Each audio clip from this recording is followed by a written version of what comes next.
നമസ്കാരം. പിന്നെ ഞാനേ കഴിഞ്ഞ ദിവസം ഒരു ലൈവ് പോയായിരുന്നു. എനിക്കെതിരെ വന്ന കമൻസുകൾ, അതായത് മല്ലിക സുകുമാരനെ കുറിച്ചിട്ടുള്ള അവരെ വലിച്ചഴിച്ച് കുറേ വൃത്തികെട്ട കമൻസുകൾ അവർക്ക് വേണ്ടി എന്നെ പറഞ്ഞിട്ടുള്ള കുറേ പേര്. അതിനകത്ത് മുഴുവനും നെഗറ്റീവായിട്ടുള്ള പ്രശ്നങ്ങളാണ് അതിനകത്ത് വന്നത്. അപ്പോൾ ഞാൻ അതിനെ ഒന്ന് പ്രതികരിച്ചിട്ടുണ്ട്.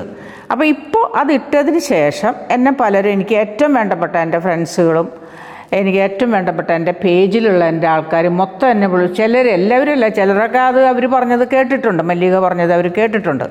കേൾക്കാത്ത പലരുടെ അടുത്ത് ടീച്ചർ എന്താ സംഭവം, ഞങ്ങളെല്ലാവരും കേട്ടില്ലല്ലോ, എന്താ സംഭവം എന്ന് ചോദിച്ചു.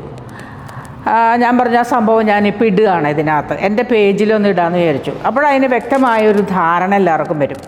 അപ്പോൾ ഈ നെഗറ്റീവ് പറയുന്നവരെടുത്തേ നമ്മളൊരു സാധനം പഠിച്ചിട്ടേ കഷ്ടപ്പെട്ട് പഠിച്ചിറങ്ങണമെന്നാണ് ഞങ്ങളൊക്കെ. എന്നെ പോലെ ഒരുപാട് നൃത്താധ്യാപകർ കലാമണ്ഡലത്തിൽ പഠിച്ചിട്ടുണ്ട്. അവർക്കെതിരെയൊക്കെ ഇതുപോലെ ഒരു ഗുരുസ്ഥാനത്തിരിക്കുന്ന ഞാൻ, അല്ലെങ്കിൽ പിന്നെ ഒരുപാട് കുട്ടികളെ പഠിപ്പിക്കുന്ന ഒരു അധ്യാപിക എന്നുള്ള ഒരു നിലയിൽ ഞാൻ ജീവിക്കുന്ന ഒരാളാണ്. ഇങ്ങനെ ഒരാളെ ഒരുപാട് അനാവശ്യ രീതികളിലുള്ള ഡയലോഗാണ് അത്രയും വന്നിട്ടുള്ളത്. ഇതൊക്കെ ജനങ്ങൾ കാണും കേൾക്കുമല്ലേ. ഇനി അവരൊക്കെ ഇടുമെന്ന് എനിക്കറിയാം, അതെനിക്ക് പ്രശ്നമല്ല, ഇടട്ടെ.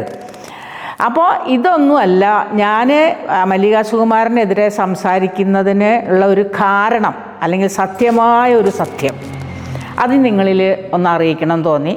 ഓരോരുത്തരെ പറയുമ്പോഴും എന്താ ഏതാന്ന് അറിഞ്ഞിട്ടിടുക, ഒരു റിക്വസ്റ്റാണ് നിങ്ങളോട്, കേട്ടല്ലോ? ഓക്കെ.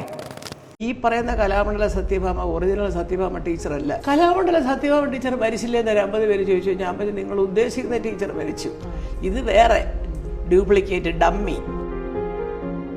ഒരു നിറത്തിൻ്റെ അടിസ്ഥാനത്തിലല്ല ഒരു കലാകാരനെയോ കലാകാരിയോ നമ്മൾ തീരുമാനിക്കുന്നത്. അധ്യാപകരെന്ന് പറഞ്ഞാൽ നമ്മുടെ മനസ്സിലൊരു സങ്കല്പമുണ്ട്.